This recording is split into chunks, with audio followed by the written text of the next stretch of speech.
Okay, I'll start now. Good afternoon, everyone. I would like to extend a very warm welcome and introduce briefly about seminar series, especially to the new guest and introduce the moderator. Inspired by His Majesty's Royal Kasho and building on past Vajrayana conference, the Center for Bhutan and GNH Studies is happy to host this new international seminar series on Buddhism. In this series, eminent speakers around the world will share cutting-edge insights on how Buddhist practices are being re-understood and used to improve people's performance in professional settings as well as their spiritual path. So listeners ponder how this might advance GNH across Bhutan. Please check the CBS website or Facebook page for details of upcoming talks in this new series on Buddhism. And be sure to register so you can join by Zoom, where you have the opportunity to interact directly. This is our first session on Buddhism. To begin our session, firstly, I would like to introduce our moderator for the day, who will in turn introduce our keynote speaker. Our moderator, Mr. Singanamgil Doji, is the Joint Managing Director of the RSA Private Limited since 2012. Before joining the company, he has served for 11 years in the Ministry of Education as Senior Planning Officer. He also served as a part of the QED Consulting Group for 4 years. Mr. Singh is a member of the National Task Force for Bhutan's 21st Century Economic Roadmap and Private Sector Development Committee.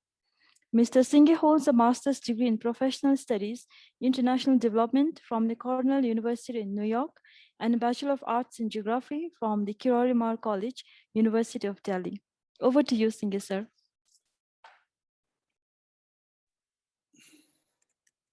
Thank you, Pim.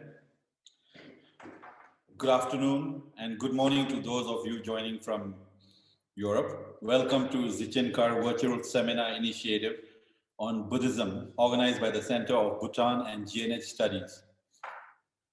Inspired by the Royal Kasho on civil service reforms and building on past Vajrayana conferences, the CBS is hosting international seminar series on new convergence between Buddhism, society, and business. This new seminar series will engage with eminent speakers from the world of policy and academia and provide a platform to share their research and work on various aspects of Buddhism. I am confident that seminars such as these will greatly expand our understanding of Buddhism. To start new initiatives, we always invite a world-renowned personality whose ideas and experiences and wisdom can set off our series of exchanges with dynamism and profundity. Today's is the first seminar in this new series on Buddhism, and I'm truly delighted to welcome Dr. Gábor Kovács to open this series. Dr. Kovács is an assistant professor at the Business Ethics Center of the Corvinus University of Budapest. He successfully defended his PhD thesis on the value orientation of Christian and Buddhist entrepreneurs in 2017. He received his master's degree in Buddhist studies from the Budapest Buddhist University in 2010 and undertook his undergraduate studies in economics and management. Dr. Kovács was participating in the research projects of the Business Ethics Center on the ethical and ecological value orientations of Hungarian entrepreneurs. His research interests include Buddhist economics and business spirituality. He is also the secretary of the Hungarian Bhutan Friendship Society since its foundation in 2011 and a member of the European Spirituality in Economics and Society Institute since 2010. Dr. Kovács has given presentations on Buddhism-related topics at international conferences in Thailand, India, Vietnam, China, Belgium, Israel, and Hungary. So please know, Dr. Kovács, that we are truly welcome your presence here and are looking forward to hearing your discourse. The floor is yours. Thank you. Thank you, Singha, for your kind introduction. And good afternoon, everyone who are listening from Bhutan, and good morning to everyone who are listening from Europe. I'm I would like to thank Dr. Dasho Karmaura for his invitation and for the Center for Bhutan Studies for their invitation that I can present here in this seminar series, my insights about the value orientations of Buddhist entrepreneurs. Dr. Dasho Karmaura asked me to introduce my recent published book, which was published by Palgrave Macmillan Springer Nature almost a year ago in 2020 in August, with the title of The Value Orientations of Buddhist and Christian Entrepreneurs. This book is the summary, is the outcome of my almost decade-long research career at the Corvinus University of Budapest, at the Business Ethics Center of this university. And according to the request of Dr. Dasho Karmaura, right now I only want to talk about the Buddhist part of this book, as he asked me to highlight only the Buddhist side of the findings. So first of all, I'd like to introduce you some major definitions that I used in this book to interpret the value orientations of Buddhist entrepreneurs in business. The first definition that was used is the definition of value or values. I defined based on, here you can see on the works of these psychologists. I defined the term value or values as abstract ideals that organize our systems of action as standards for a consistent behavior. And as you can see, values are not standalone parts, but rather parts of a whole, of a value system.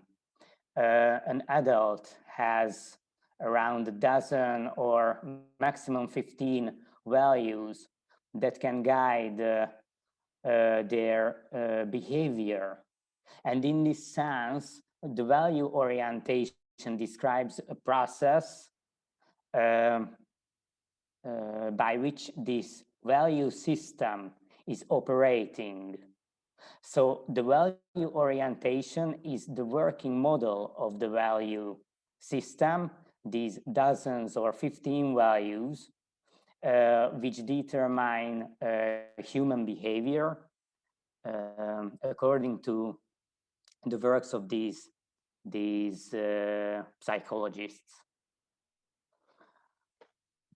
I would like to emphasize that spirituality, for instance, Buddhism or any spiritual traditions that we are talking about, is a major source of values. So spirituality can be a source of these dozens or 15 values that guide people's behavior in daily life and that describe and determine people's behavior. And thus, I do not want to introduce Buddhism and Buddhism as I interpret in this volume, in this book, but I would like to emphasize that I consider Buddhism as a spiritual tradition which is a value formative factor in this sense. So Buddhism is able to determine those values that guide our daily behavior and that guide our behavior in the business sphere of life also. And on the other side, Buddhism is a value system that includes many Buddhist values that can be applied also in the business sphere of life. And the last one, the last definition I used is the definition of an entrepreneur. So I consider an entrepreneur anybody who strives to effectuate his or her personal values in business. That means it's a very broad definition of entrepreneur, because I do not consider an entrepreneur who is only the owner of an organization or who takes risks in business, but I'm focusing on the personal value system of entrepreneurs. And that's the reason why I consider entrepreneurs not only owners and CEOs of a given business organization, but I also consider an entrepreneur any manager who wants or aims at instill their Buddhist values in business on the middle level of management or on the top level of management. So I consider an employee also an entrepreneur in this sense if this employee is a manager and strives to instill his or her personal Buddhist values in business. This study is based on qualitative methodology, and in this sense, I made semi-structured qualitative interviews with 11 participants. Here you can see the participants, and there are also males and females. I conducted 11 interviews with these 11 participants. There are only 2 females, but there are females.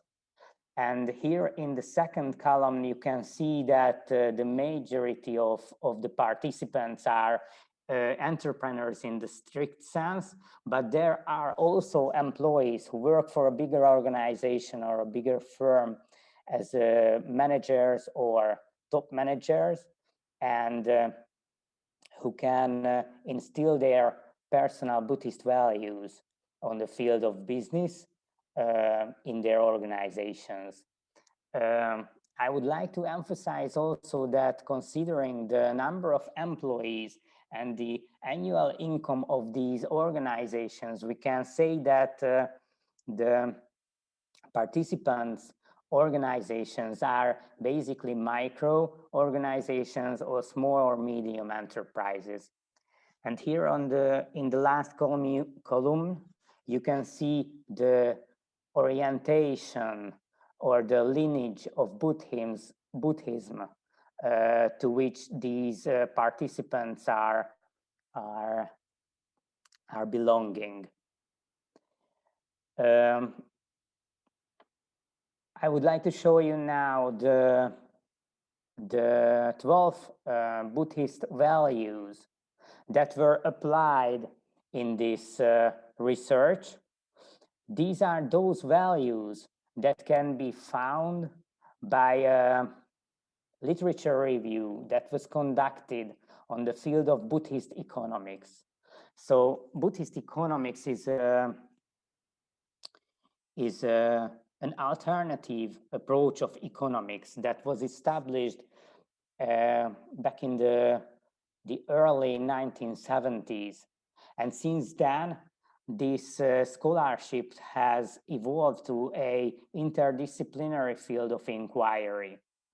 And reviewing the literature of Buddhist economics, one can identify these 12 major Buddhist values that can be utilized or instilled into business practices. I do not want to talk about these in details because I do not have enough time to introduce them. But if you have any questions or comments on these values, I would be glad to discuss these things with you. After conducting qualitative interviews and after analyzing data, I conducted the so-called qualitative comparative analysis on the given data, and I made the typology of the participant entrepreneurs, the value typology, and summarized it in a table that you can see here. So these 11 Buddhist entrepreneurs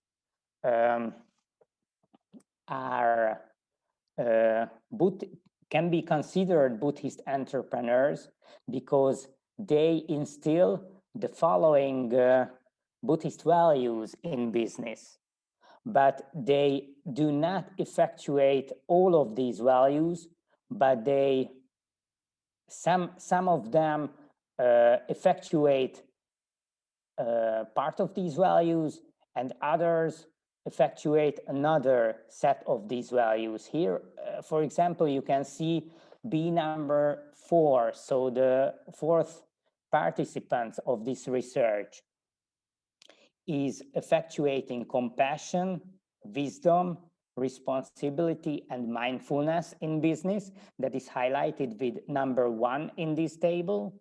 But the values of simplicity, non-violence, moderation, well-being, interconnectedness, generosity, contentment, and genuine care that do not appear in their value orientation in business. So there are many ways by which business people can be Buddhist entrepreneurs in business, following many combination of the given Buddhist set of values. Furthermore, analyzing these data by applying qualitative comparative analysis, a simplified version of the methodology that was established by or developed by Charles Regan. I identified 3 major value dimensions that determine the value orientation and the way these Buddhist entrepreneurs effectuate Buddhist value orientation in business. The first dimension is a vision of business. It's an ontological conception of business, which is guided by the value of interconnectedness. The value of interconnectedness, which is very closely related to the conception of non-self and interdependence.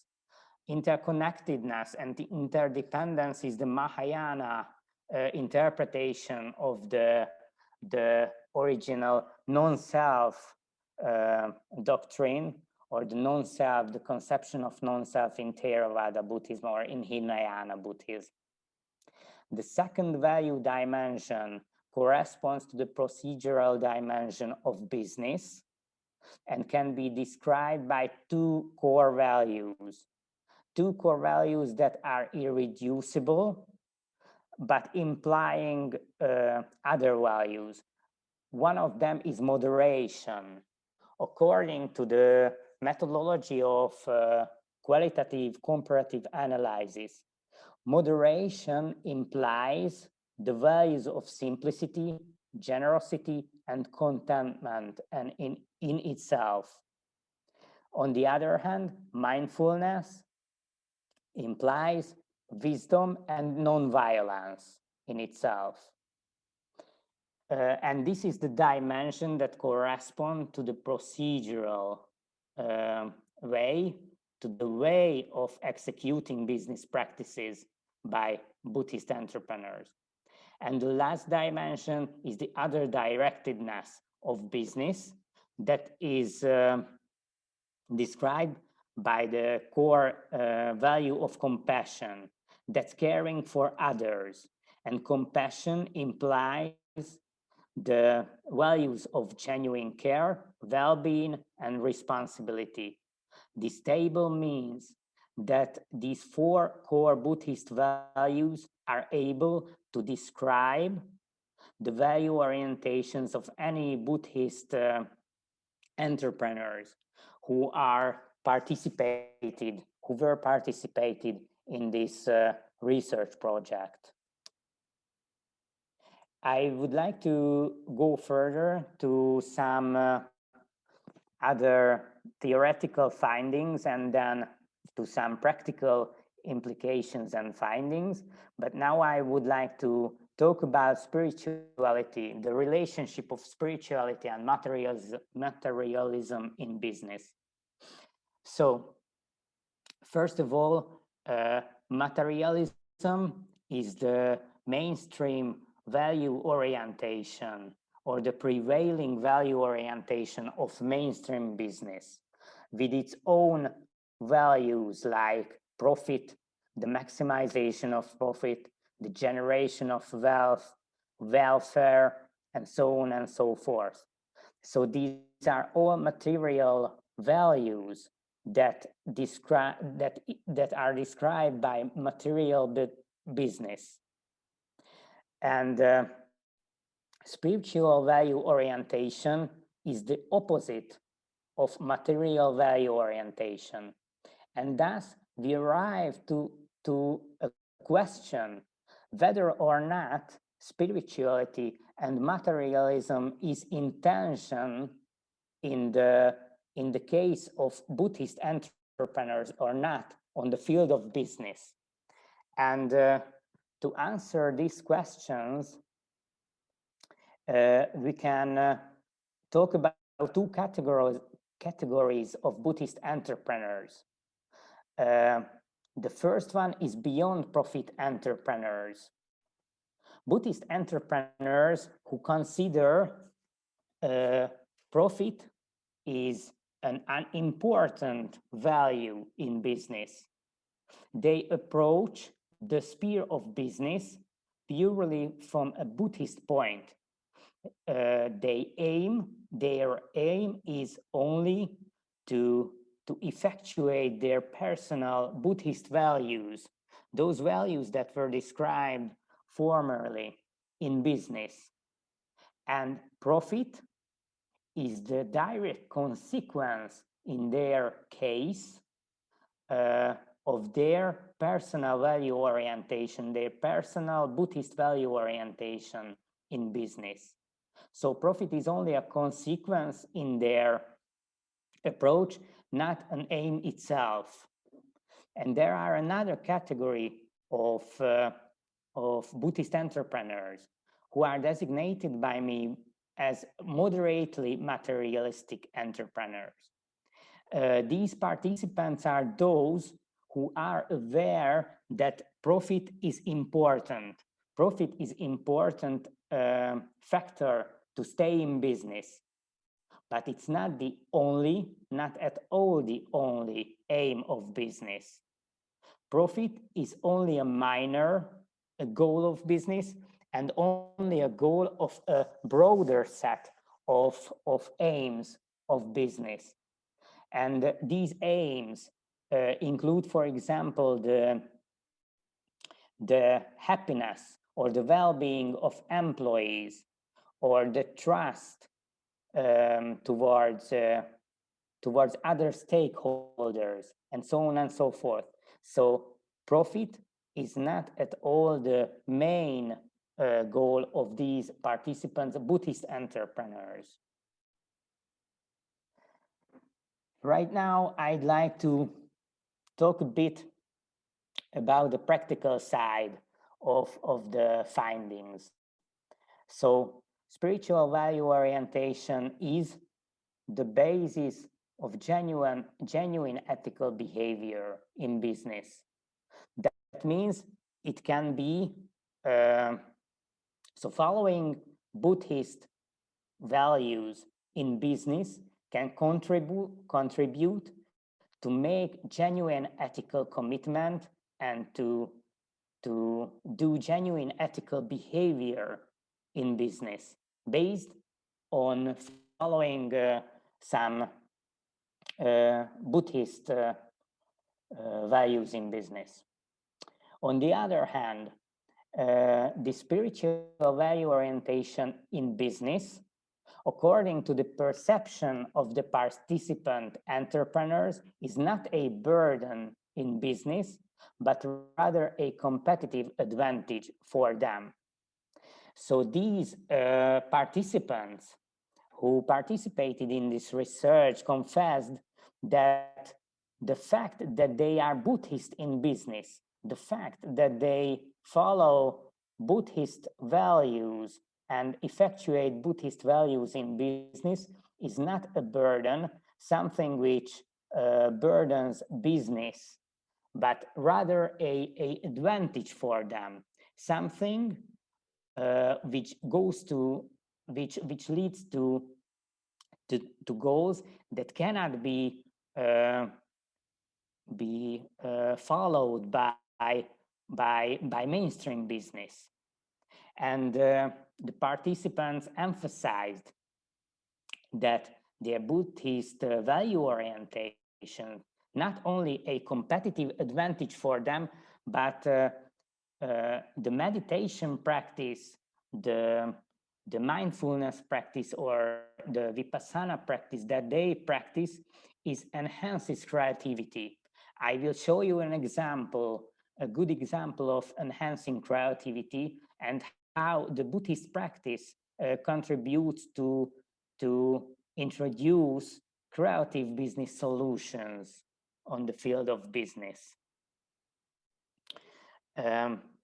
I would like to talk about stakeholder management a bit now, which is another part of the practical side or the practical outcomes of Buddhist value orientation in business. So Buddhist entrepreneurs tend to effectuate a committed stakeholder management by providing for their employees, for example, good working conditions, providing them a family-friendly working condition or a friendly working atmosphere. They tend to provide them continuous education and trainings to develop them, not only on the professional side of life, but also personally or other, to develop and other soft skills of their employees. And they are providing very human employee retention programs and only dismiss people in the last case, in the last moment when it's a necessity. But if they have to fire somebody, they do it in a human and very helpful manner. On the other side, in return, as they perceive, they experience from their employees greater commitment and higher loyalty. They also experience a very low level of fluctuation and experience a good or better work performance than their competitors in general. On the other side of stakeholder management, I would like to talk about the relationship of these entrepreneurs with their external stakeholders, because they are striving to establish a very close cooperation with their business partners based on trust, even if we are talking about suppliers or subcontractors. On the other hand, they are aiming at the maximization of customer satisfaction. These entrepreneurs tend to engage in charitable activities and also engaging in activities that promote culture and preserve the natural environment. And finally, I would like to show you an example, a case, which is for me the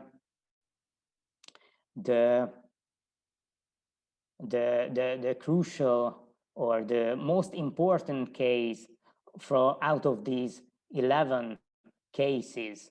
It's the case of Mr. Sale. It's an example of how Buddhist entrepreneurs can utilize their own Buddhist practice in business. So Mr. Sale is a men's fashion retail store. They have a very simple business model, which can be read here. So the business model is this: they buy quality reminder stocks of clothing factories by instant cash payment, and they sell it as a men's fashion retail store.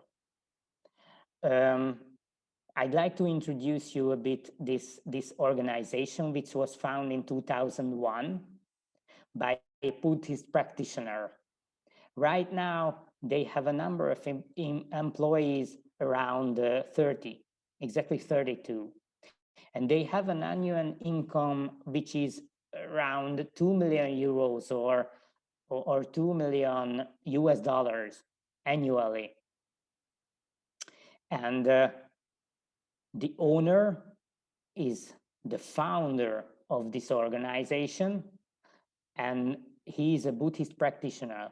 He practices Theravada Buddhist practices like mindfulness training or Vipassana. And he's also the CEO of this company. And as he confessed, his Buddhist practice was contributed to an idea which was introduced in practice. So he confessed that his Vipassana meditation led him to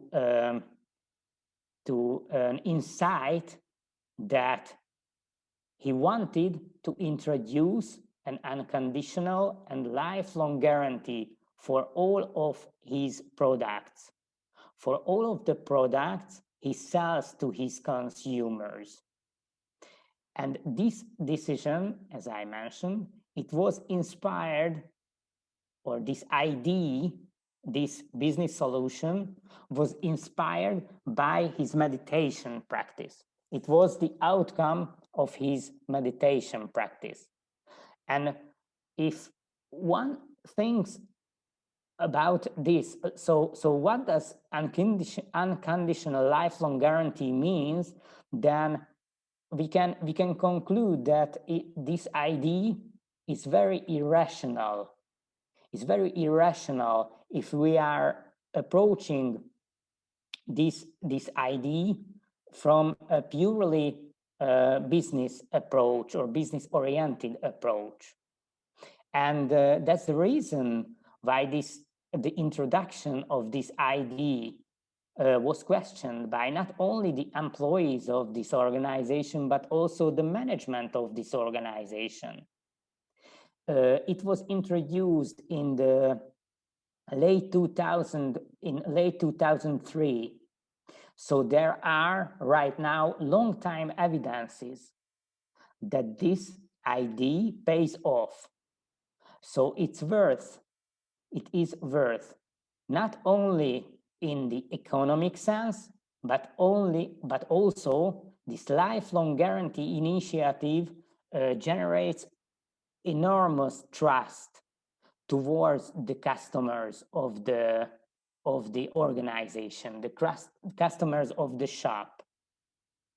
And this is a good example of how genuine ethics which stems from the spiritual value orientation. In this case, the Buddhist value orientation of a given entrepreneur enhances profitability and contributes to higher financial rewards in this case. And right now, I would like to conclude with two main thoughts.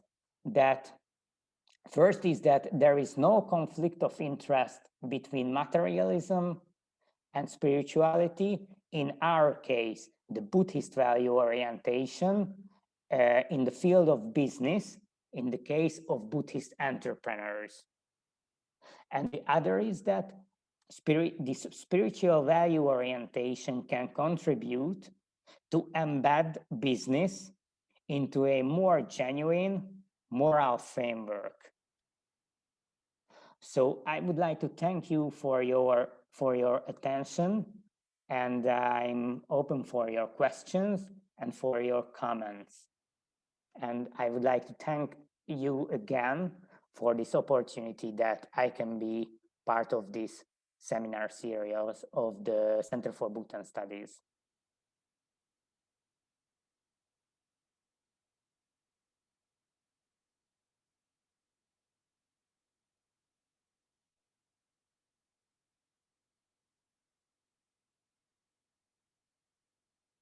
So I give the floor to Cynthia. And for any questions or comments, you can write them to the chat or ask me.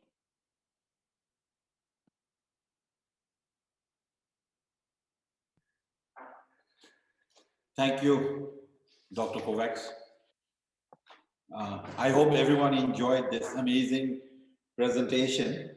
Listening from the perspective of Bhutan, I was interested by many of Dr.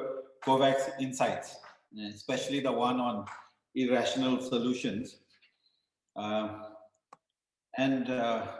will mention a few so that we make sure to secure them in our memories. While I'm doing so, if participants in the Zoom meeting have any short, sharp, insightful questions, please kindly raise your hand, at the bottom, the electronic hand, or put your questions in the chat box. Just listening to Dr. Kovács' presentation on the value orientation of Buddhist entrepreneurs, I thought the seminar or the presentation itself was a little bit of an oxymoron, Buddhists and entrepreneurs being put together. But I do see from Doctor's presentation that there are some interesting insights that can be gotten from studying this field. Firstly, Doctor explained to us about values, that they're not standalone, but a part of a value system. Every adult has 15 values which determine human behavior. So an interesting question, maybe I can throw it out to you, Doctor, is that how do we not control, that's the wrong word. How do we nudge the value and the value system of individuals so as to achieve greater policy objectives of national Buddhist values? Thank you. You also went into details about Buddhism being a spiritual tradition, that it is both a value formative factor and a value system. Here I had a quick question. How do you separate Buddhist values from cultural values which are there in Buddhist societies? There are several Buddhist societies, the Thailand, Sri Lanka, India, Bhutan, Nepal, the Tibetan diaspora, where we have cultural values and also Buddhist values. How do you draw a line between which is which, and how it impacts the Buddhist entrepreneurs that you then went to research and talk to? And finally, Doctor focused on the value dimensions in his studies, the 4: interconnectedness, moderation, mindfulness, and compassion. and I think this was the key basis for your study, especially on Buddhist entrepreneurs. Doctor also talked about the kinds of Buddhist entrepreneurs, beyond profit entrepreneurs and moderately materialistic entrepreneurs. Again, for me, oxymorons, beyond profit and moderately materialistic entrepreneurs. I tend to see entrepreneurs as quite materialistic. I think this is what occupies most of their day in terms of how to make a profit, how to make the company sustainable in the long run. But I do understand that Doctor was focusing only on Buddhist entrepreneurs, which you earlier defined, those who aim at effectuating Buddhist values in business. So I think I covered most of the things that piqued my attention. And especially, I think finally the case of Mr. Sale, who made an irrational solution, which went on to pay off in the long run in terms of unconditional and lifelong guarantee.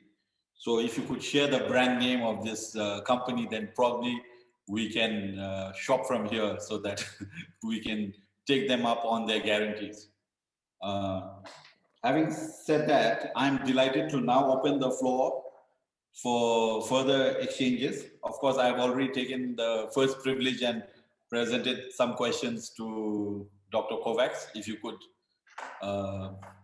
respond to that. Thank you. Thank you, Cynthia. So I would like to reflect on both on your questions. The first one is that according to the psychological insights, there's no need to make a sharp distinction between cultural and spiritual values, because culture also is a value formative factor. And for example, in the case of Bhutan, I don't think that Buddhism and culture, the Buddhist culture of your country, can be separated from each other. And that's the reason why, according to these psychologists, there's no need to make this distinction between people's basic values, which comes from cultural background or which comes from a spiritual background. There are also values that are determined by the biology of people. So not only society, culture, or spirituality determines people's values, but also there are, for example, biology, which is also a very important value formative factor in the case of people. And to reflect to, or to answer your other question, these values, these 12 values that were introduced or highlighted here are coming from the field of Buddhist economics. And these values can also be utilized not only on the level of business organizations, but also on the level of the society. So these values constitute the basic part of Buddhist macroeconomics also. For example, gross national happiness, as you apply it and as you use it in Bhutan, gross national happiness also contains these values, or gross national happiness is also based on these values, which guides the policy making and decision making process on the level of your country. Thank you for that, Doctor. We have 4 or 5 questions in the chat, but before I get to that, I'd like to ask Jashukarma Ura, our host and the president of CBS today, if he'd like to jump in now and ask some questions to Dr. Kovács. Thank you. Thank you, Dr. Ashok. Thank you, Singhe, and thank you, Dr. Kovács. I would like to thank both of you and say that the lecture is very beneficial. I don't have questions. I would like to let those in chat take precedence. Thank you very much. Thank you, Dr. Ashok. Thank you. Then, if that's the case, I'll go through the questions. I'll just read out two for the benefit of everyone, and I'll take it two at a time, if that's okay with you, Doctor. All right. The first one is, I think it's from Purba. To what extent the materialism matters for one to be a Buddhist entrepreneur? The second question is from someone called Tashipunso. Please elaborate more on how the Buddhist values of contentment and moderation is applicable in a world of business driven by the core idea of maximization of profit. Let's take those two first. Thank you. Yeah, so the first, to what extent materialism matters for one to be a Buddhist entrepreneur? So I like to reassert or highlight again those two categories of Buddhist entrepreneurs. So it tends to be a set of entrepreneurs who are not interested in materialism at all. They are interested only to be Buddhist, to follow their Buddhist values in business. And on the other hand, materialism, if we identify materialism with profit maximization, profit or cultivating wealth, it's a minor issue for them. It's only a necessity. It's only a necessity to remain in business. It's not the ultimate goal of business, of the organization. It's not the ultimate goal of the person as an entrepreneur, but only a means to stay in business, and only a means to let their personal values flourish in business, to let them be a Buddhist person in business, so to say. The second question, how contentment and moderation is applicable in a world of business driven by the core idea of profit maximization. So contentment and moderation can be interpreted something like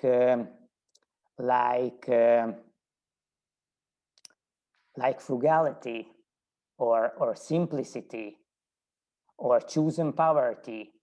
So we can be moderated in our business life as customers, and or as business institutions. So moderation is a very important part of the value orientations of these people. I'd like to show you another example. So there's a participant who emphasized that for him, the maximization of profit is not as important as making his employees happy and making them develop their skills. That means he can. That means he makes decisions quite often. Make decisions rather to teach his employees something or to let them make flourish themselves instead of maximizing profit. So he makes business decisions that are not striving to maximize profit, but to make employees happy. This is a kind of moderation in the sense that it doesn't aim the maximization of profit. Contentment is very similar to this. So entrepreneurs and business people can be content with some small proportion of profit, and these entrepreneurs are engaging in many forms of charitable activities, which is a good evidence for this. So they make charitable activities and at the expense of profit. They are content with a decent amount of profit, and they want to satisfy other needs of other peoples in doing charitable activities. All right. There are two more questions which I'll read out, and I think 12. And I'll request others to put up some more questions in the chat. We, I think, still have 15-20 minutes in the seminar left. So Chukiwamo asks, as a social entrepreneur, it was quite easy to connect to the Buddhist values. Does this have something to do with the cultural values that we are taught as children? And Tashipunzo had a follow-up question. Can people of other faith practice Buddhist entrepreneurship model?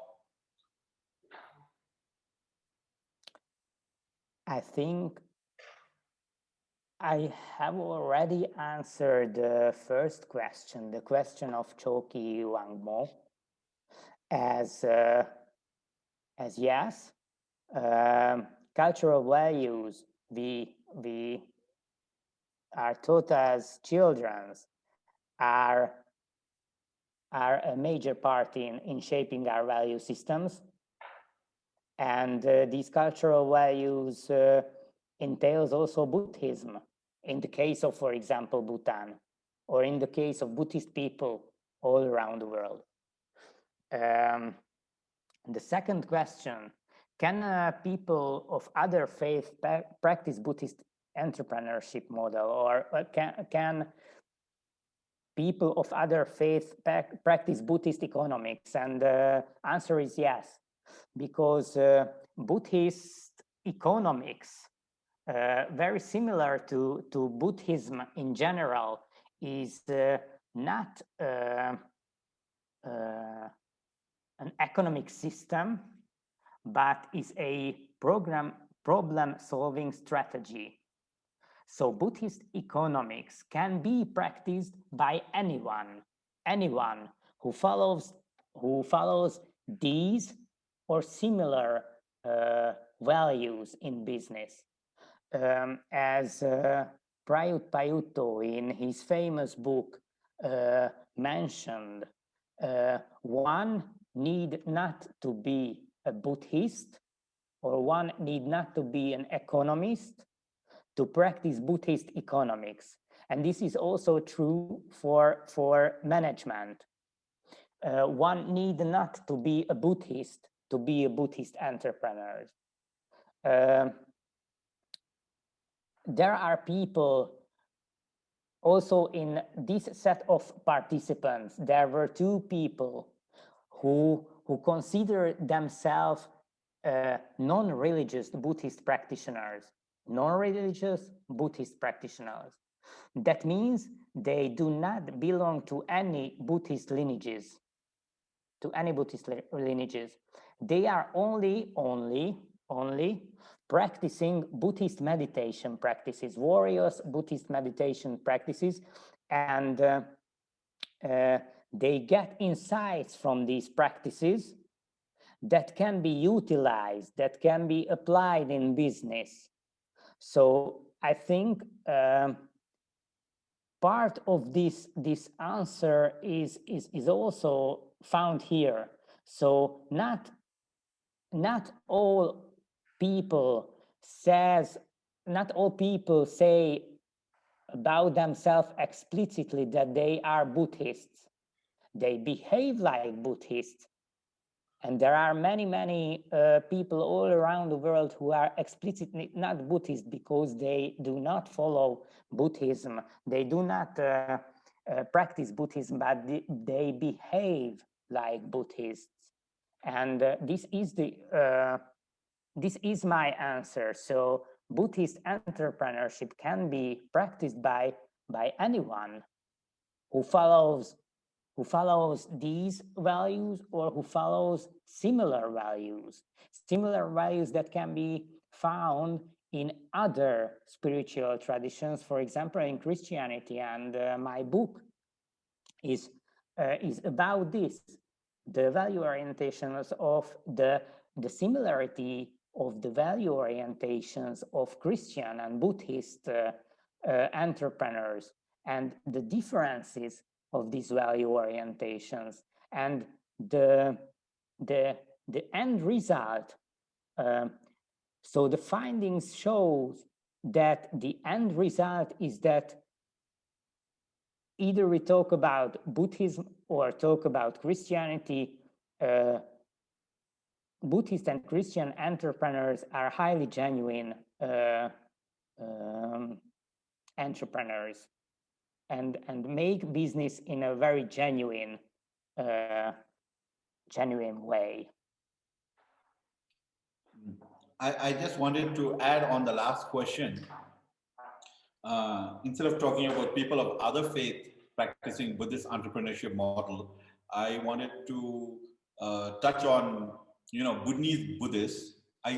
In my opinion, and I'm not a researcher, I'm not an academic, in my opinion, a lot of Bhutanese businessmen and women compartmentalize, their Buddhist values and their approach to entrepreneurship when they're seeking profit. That the profit maximization becomes the main emphasis. Now, with your example of Mr. Sale, where it is possible to take irrational decisions and ultimately, in the long run, it pays off, how do we then convince more Buddhist entrepreneurs to adopt and incorporate more of their Buddhist values in the undertaking of their business? These entrepreneurs set examples for them, set examples by their business practices, and set examples by their behavior. And these examples can help people to follow them and to apply these practices and to let them instill their Buddhist values or effectuate their Buddhist values in business. Okay. There are three more questions. I'll read them out. I'm not sure I can make so much sense of the first one. Country like Bhutan, in a country like Bhutan, being an entrepreneur, the objective is not to be a millionaire or billionaire. Rather, we become more ethicpreneurs. He's introducing a new term, but is ethicpreneur same like a Buddhist entrepreneur? Without the definition, I don't know how you could attempt to answer that. But anyways, the next question is from Karma User. Professor, if business with values would mean profit is not a primary objective, then capitalists may argue it to be a socialistic model. How can you convince capitalists, Professor? And finally, Dr. Ankit Mahapatra asks, as an academic or thinker, how could you relate the way of thinking of Europe with the way of thinking of Buddhism? So thank you for the first question about ethicpreneurs. If I'm right, so spirituality can be the basis of ethical behavior in business. If there are many evidences that if not there are many evidences that if we want to manage ethics in business, manage ethics in business, if there's a lack of a genuine commitment to be ethical in business. If we want to manage ethics, that can be counterproductive. And that can be harmful, not only for the organization, but also for economics in general. So being a Buddhist entrepreneur means that, so being a Buddhist entrepreneur is the same, is identical to being an ethical entrepreneur. Buddhism, as any other spiritual tradition, can be a very genuine way of approaching business and the difficulties and the problems arising in business, and to solve them. It's not a management approach, not the mainstream approach of business, of, for example, managing ethics in organization, which could lead to harmful and counterproductive results. To the second question, profit is not the primary objective. May argue it would be a socialistic model. And how could I convince capitalists? I do not want to convince capitalists, but I would suggest them to think about only one thing, that one of the major, or one of the main axioms of mainstream economics. Mainstream economics can be regarded also as capitalism, or can be regarded as anything else. So one of the first axiom of capitalism is self-interest. Self-interest. I don't want to convince them, but I would want to show them that Buddhism can be exactly the opposite of capitalism, as in Buddhism, not an axiom, but philosophical conception and practical approach is the conception of non-self, anatta or anatman, which is exactly the opposite of self-interest maximization. And I would show them this contradiction, that Buddhist economics and the Buddhist way of doing business tend to base itself on a radically different, on an opposite way of approaching economics and approaching business, as it is approached by the mainstream approach. Even if we talk about capitalism or talk about socialism. So that would be my answer, and that would be the answer to this question, and that would be the thing that I would suggest them to think about this. And Dr. Mahapatra's question. Yeah. Sorry. How could you relate the way of thinking of Europe with the way of thinking of Buddhism? Okay, partly I was talking about this, basically on answering the question about cultures and values, answering these questions.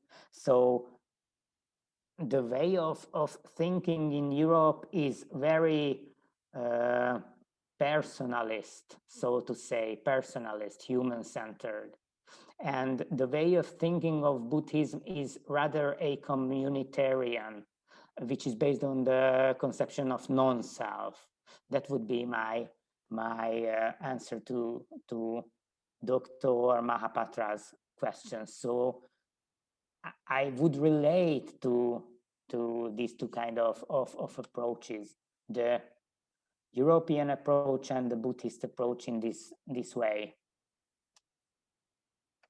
All right. Next, Chora Jamso expresses regret that we are not able to hear the Christian value orientation part of your thesis, and requests if you could share with us which value-oriented business does well in terms of effectuating the value in terms of profit maximization. I think he's asking for a comparison between the two types of entrepreneurs. Yes. So as far as I see, there are two parts of this question. The first is in terms of effectuating values, and the second part is in terms of profit maximization. So the first is in terms of effectuating the values of Christianity or Buddhism. So we cannot talk about which is better. These are different ways of effectuating a genuine spiritual commitment in business. And there are many other ways. Ways for Jewish people, ways for Islam, for Islamic people, and ways for other spiritually value-oriented people. So there's no better or worse in terms of effectuating these values. There are rather different approaches of this process. They are also very both of them are very flourishing in effectuating their spiritual values in business. And regarding the second part of the questions, profit maximization, neither me nor these people want to measure their success in terms of profit maximization. These people want, part of these people want or need to make profit in order to be in business, in order to let them effectuating their personal Buddhist or Christian values on the field of business. But profit maximization is not at all a goal for themselves. Even if we are talking about Christians or we're talking about Buddhist people. So in terms of profit maximization, it doesn't make sense to talk about profit maximization in the case of spiritually value-oriented entrepreneurs. We're coming to the close of our time. We booked about 70 minutes, but if anybody else has any other questions, they can put it up. I just wanted to ask you one last question. From your earlier presentation on your study, where you talked about your subjects, most of these, I'm assuming now, none of these subjects were from Bhutan. Most of them were Tibetan. So I'm assuming the Tibetan diaspora in Europe or the US, maybe even in India. So I'm wondering if you'd be considering doing a study in Bhutan of the value orientation of Bhutanese entrepreneurs in terms of Buddhist values. Because while we are Buddhist and we are Bhutanese, I'm not sure we are actually forwarding Buddhist entrepreneurial values in the way we practice our business. Yes, I have feelings about this, but I don't have a factual knowledge about your question, so I would rather leave it open for a future opportunity of research, if it's not a problem for you. All right. With that, and with no more questions forthcoming, and we are also at the end of our time, I'd like to take this opportunity to present our vote of thanks. We are truly thankful to you, Dr. Kovács, for both your inspirational presence and razor-sharp, fact-filled presentation. We were particularly grateful that you tailored your remarks to our distinctive context, and hope that our viewers were well equipped with knowledge on how Buddhist ethical values and philosophical perspectives could contribute to our understanding of and engagement with the economy for the purpose of working together towards the creation and maintenance of a sustainable future for all species across natural, social, economic, and ethnic divides. May I remind our audience that these seminars will continue over the next few weeks, thanks to the leadership of Dr. Karmaura and the Center of Bhutan and GNH Studies. Next week, our seminar is with Dr. Ima Ramos on the 22nd of July, 2 p.m. She is the curator of the Medieval to Modern South Asia collection at the British Museum, and she will touch upon Tantra, Enlightenment to Revolution. Please do register for this and other upcoming seminars on the CBS Facebook page or website. Once again, our thanks to Dr. Kovács for starting off this seminar series with a very high level of discourse. We are grateful for your time, for this human and personal connection to you, for our interchange, and for the wonderful new insights you contributed to this virtual seminar. Thank you very much. Thank you. Take care. Bye.